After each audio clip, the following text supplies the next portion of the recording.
अस्सलाम वालेकुम एवरीवन, कैसे हैं आप लोग? अल्हम्दुलिल्लाह मैं ठीक हूँ और उम्मीद करती हूँ कि आप लोग खैरियत से होंगे। मैं शमा और वेलकम करते हैं अपने यूट्यूब चैनल इस्लामिक रिएक्शन पर।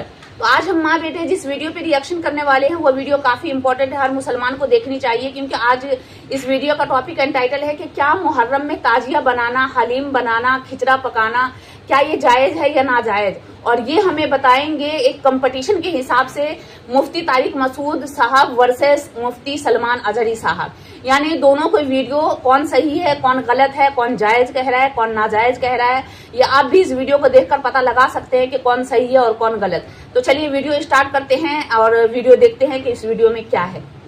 मुहर्रम में हलीम भी बनाते हैं लोग, तो बेअसल चीज़ है, बिदत है, कुछ सवाब समझ के करेंगे, बिदत है। बाज़ लोग कहते हैं हम सवाब समझ के नहीं कर रहे, वैसे ही सब बना रहे हैं तो हम भी बना रहे हैं, तो बिदत की तायीद तो हो रही है ना। आप पूरा साल पड़ा है हलीम खाने के लिए, आपको क्या मुसीबत है कि आप मुहर्रम में देग पकाएं? पूरे साल क्यों नहीं पका रहे थे आप? तो जब एक रस्म मुआशरे में गलत रस्म फैल जाती है तो उसका बाइकआउट करना चाहिए। तो आप ना बनाएं, किसी और महीने में बना लें आप। तो पूरी पूरी रात देगें चल रही होती हैं, मजहब के नाम पे तो ये काम ना किया जाए ना। और जो लोग कहते हैं मजहब के नाम पे नहीं कर रहे, हम तो वैसे इंटरटेनमेंट कर रहे हैं, तो यार किसी और दिन कर लो भाई, तुम पूरा साल पड़ा हुआ है ना। हमने कब कहा है कि आप देगे ना पकाएं? आप पकाएं, पूरी पूरी रात घोटे लगाएं, उसमें किसी और दिन कर लें आप। तो इसलिए इस्लाम को बचाएं खुराफात से। इस्लाम को हमारे जिम्मे है कि हम इस्लाम वही है जो नबी लेकर आए। अल-यौमा अकमलतु लकुम दीनकुम व अतममतु अलैकुम निअमती व रदीतु लकुमुल इस्लाम दीना। अल्लाह कहते हैं आज के दिन मैंने दीन मुकम्मल कर दिया। जब ये आयतें नबी पे नाजिल हो गई तो इसमें हलीम नहीं था, मुहर्रम का हलीम, तो दीन मुकम्मल हो चुका, उसको रहने दें आप। और फिर वही है कि जब आप रोजा रखेंगे तो हलीम खाएंगे किस वक्त? रात को आप खाएंगे तो रात को तो वैसे ही कम खाना चाहिए। सोने के लिए अल्लाह ने रात बनाई है, खाने पीने के लिए थोड़ी बनाई है रात। दिन में आपने रोजा रखना है, तो वो ये रोजे से भी मैच नहीं कर रहा ये जो हलीम है ना। इसलिए इससे इज्तिनाब करें, अवॉइड करें। जो गली के लौंडे लपाड़े बना रहे होते हैं उनको मोहब्बत से समझा दें, यार अगले दिन बना लो, बाज आ जाए ठीक है, नहीं तो फिर निकल लें आप पतली गली से, उलझे नहीं लोगों से। तो ये मुहर्रम के हवाले से कुछ बातें थी भाई। नबील भाई कोई बात रह तो नहीं गई है आपके जहन में हो तो बता दें, ताकि ये तो लोगों ने जो सवाल पूछे थे उसके जवाब तो मैंने दे दिया। आपके जहन में भी कोई सवाल हो ताकि टॉपिक कंप्लीट हो जाए। मुहर्रम में झाड़ू लगाना जायज़ है? झाड़ू से क्या होता है? ये कह रहे हैं, वो लोग कहते हैं मुहर्रम में झाड़ू नहीं लगानी चाहिए। मुख्तलफ भी है, इतना मैं बताऊंगा, कंफ्यूज नहीं होना। ताजिया को शराइत के साथ अगर बिठाया जाए तो जायज़ है, लेकिन वो शराइत पूरे करते नहीं लोग। और हमने अगर इतना ही शोशा खोल दिया तो बड़े बड़े दरवाजे लोग खोल देंगे। बात सिर्फ इतनी थी ताजिया की, इमाम हुसैन का जो रोज़ा है उस रोज़े की शक्ल की कोई चीज़ बना करके आपने रख दिया, तो किसी भी बुजुर्ग के रोज़े की शक्ल बना करके रखना मुस्तहसन है, कोई हराम काम नहीं है, नाजायज़ नहीं है। जैसे हम गुंबद खजरा बनाते हैं, खाने काबा बनाते हैं, होता है गुंबद खजरा जहां होगा हम ताजीम के साथ देखते हैं। लेकिन उसके साथ अगर ऐसे मामलात हों कि इसको लेकर के सड़कों पे हम घूमेंगे, नाचेंगे और फिर इस पर चढ़ावे करेंगे, फिर इसके साथ अपने अपने अकीदे जोड़ लेंगे, तो यहां से शैतान फिर गुमराह करना शुरू करता है। कि चंद सालों पहले हमने देखा बहुत खुरापात हो रही है, एक जगह हमने कहा मना है, उन्होंने फौरन उसको ख़त्म कर दिया, नहीं करेंगे। हाँ, मैंने कहा कि ठीक है, मौला हुसैन के रोज़े की शक्ल बनाओ, हर घर में बना करके रखो, याद के लिए अच्छा, अपने बच्चों को दिखाओ कि ये मौला हुसैन का रोज़ा है। हम जैसे गुंबद खजरा रखते हैं अपने घरों में, खाने काबा रखते हैं, इमाम हुसैन का रोज़ा रखने में कौन सी दिक्कत की बात है? मैं इतना ज़्यादा मुखालिफ नहीं हूँ इस चीज़ों का।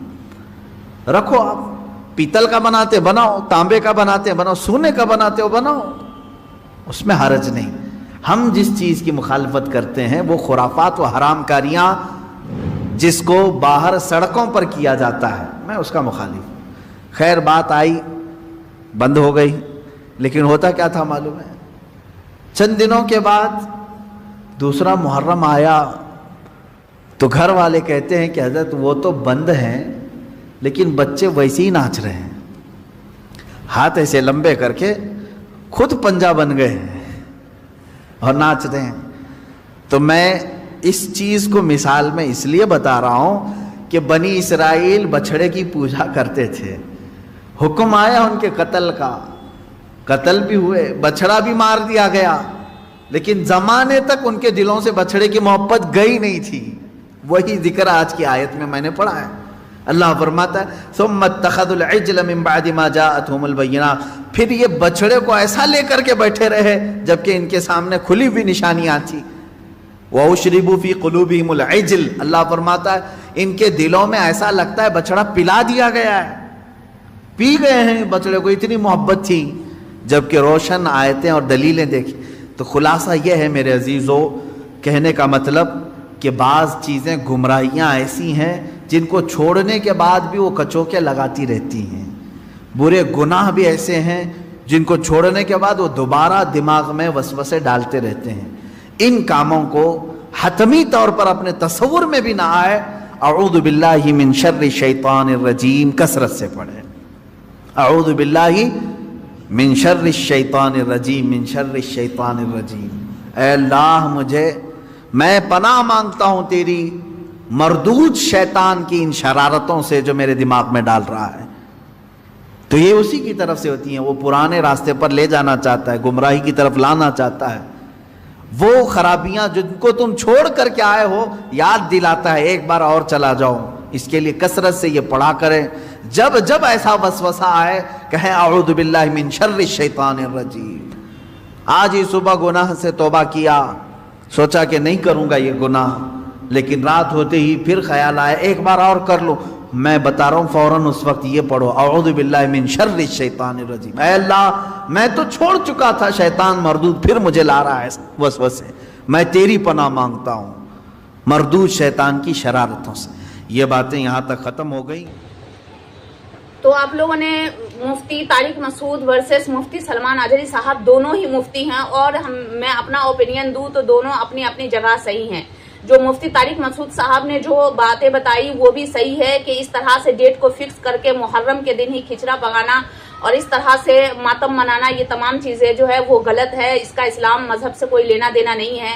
اور آج کل کے جو لوگ اس طرح سے ڈھول تاشے بجاتے ہیں، ماتم مناتے ہیں، تو اس کے بارے میں بتا دوں کہ یہ جان بوجھ کر اپنے آپ کو تکلیف دینا ہوا. امام حسین نے خود جان بوجھ کر خود کے اوپر خنجر نہیں چلایا تھا، خود کی گردنیں نہیں کٹوائی تھی، خود شہید نہیں ہوئے تھے، انہیں کیا گیا تھا. لیکن آج کل کے معاشرے میں جو مسلمان جو ہے جو کئی فرقوں سے تعلق رکھتے ہیں وہ اس طرح سے محرم مناتے ہیں، اپنے آپ کو تکلیف دیتے ہیں، حلیم بناتے ہیں، کھچڑا بنواتے ہیں اور اس طرح سے بانٹتے ہیں. اس طرح سے یہ کرتے ہیں جیسے مانو یہ ہم پر فرض ہو. یہ قرآن مجید کی آیتیں ہم پر نازل ہوئی ہے کہ اس طرح سے محرم منایا جاتا ہے. تو مفتی طارق مسعود صاحب نے جو کہا وہ بھی رائٹ ہے اور مفتی سلمان اجری صاحب نے کہا وہ بھی رائٹ ہے. آپ کس کی سنتے ہیں اور کیا صحیح مانتے ہیں کمنٹ میں اپنے رائے کا اظہار ضرور کیجیے گا. تو ملتے ہیں نیکسٹ ویڈیو میں، جب تک کے لیے اللہ حافظ.